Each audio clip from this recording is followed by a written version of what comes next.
እህታችን አባይነሽ ትባላለች። የዛሬ 2 ወር አካባቢ ወደዚህ ቸርች ለመምጣት መምጫ እንኳን ትራንስፖርት አልነበራትም። እህቷ ቤት ሄዳ ትጠይቃለች። ሄዳ ስትጠይቅ 1000 ብር ይፈቅዱላታል። 1000 ብር ይዛ ትመጣለች እዚህ ቤት። በዛች 1000 ብር አኖይንቲንግ ኦይል ትገዛለች። ኦልሬዲ ጉሮሯ ወደ ካንሰር ደረጃ ተቀይሮ ተቦርብሯል፣ ውስጡ ቆስሏል። ከዛ ያ ማለት በቀን 3 ነው ደም የሚያስተፋት ነው።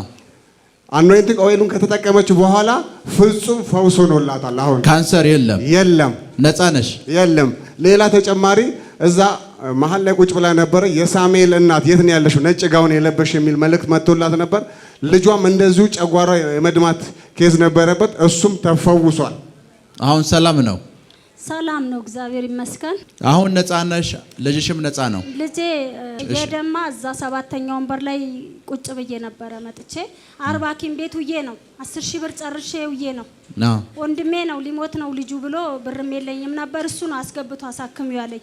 ቅዳሜ መጥቼ 7ኛ ወንበር ላይ ተቀመጥሽ ሳሙኤል የሚባል ልጅ ያለሽ እናት ውጪ ያልከኝ ስለ ፈውስ ነበር ስብከቱ እንዳለ ስለ እድል ነበር። ከዛም በኋላ ወጣው ሶጣ ነጭ ጋውን የሚለብስ ማን ነው አልከኝ።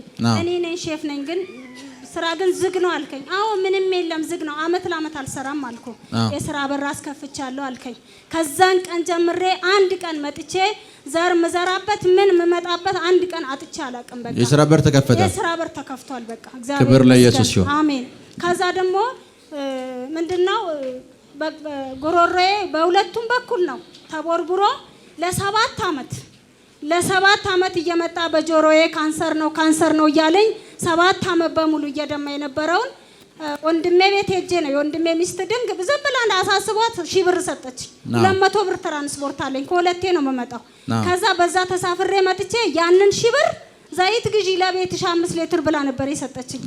ከዛ እኔ ደግሞ መጥቼ ዘራሁና ዘይቱን ይዤ ሄጄ ነው አፌ ላይ ስረጭ የተፈወስኩት። ሰላም ሆንኩ። ኢየሱስ ነገርሽ ይከፋፈት፣ በኃይል ሰፊ በኢየሱስ ስም። ስሜ አባይነሽ እባላለሁ።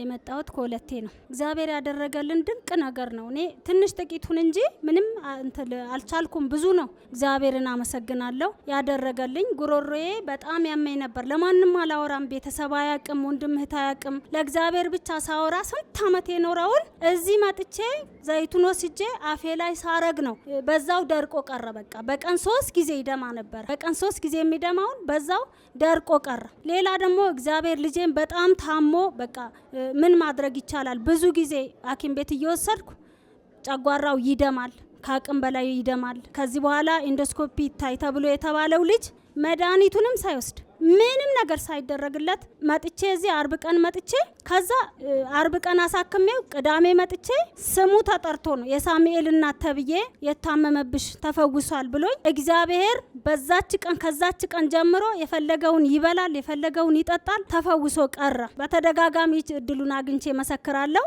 ይሄ ባጭሩ ነው። የተጎዳችሁ የተቸገራችሁ ግን ኑ ወደ ኤቨን ኤምባሲ ኑ፣ በጣም ትጠቀማላችሁ።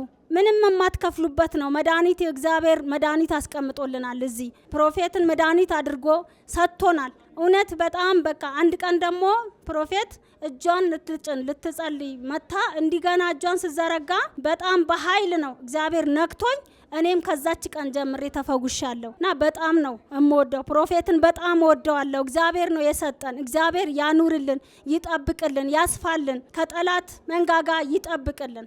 ልጁንም ባለቤቱንም ሁሉንም እዚህ ቤት ውስጥ የምታገለግሉ ሁሉ እግዚአብሔር ይባርካችሁ፣ ተባረኩ። በእውነት ያደረገልኝ ትልቅ ነገር ነው። ጥቂቱን ነው የመሰከርኩት። በቤትም በጣም አጥቼ ቸገር ነበረ። እግዚአብሔር ቤትም ሰጥቶኛል። ብዙ እዚህ ከረገጥኩ ነው ለ9 አመት ስጸልይ ያላገኘሁትን ቤት እዚህ መጥቼ ቅባቱ ሲነካኝ ነው። በቃ ከዛን ቀን ጀምሮ በብዙ ነገር ተባርኬያለሁ። መብላት ማልችል ሴትዮ አሁን ተትረፍርፌያለሁ። እግዚአብሔር በብዙ ባርኮኛል። ተባረኩ። ዘመናችሁ ይባረክ።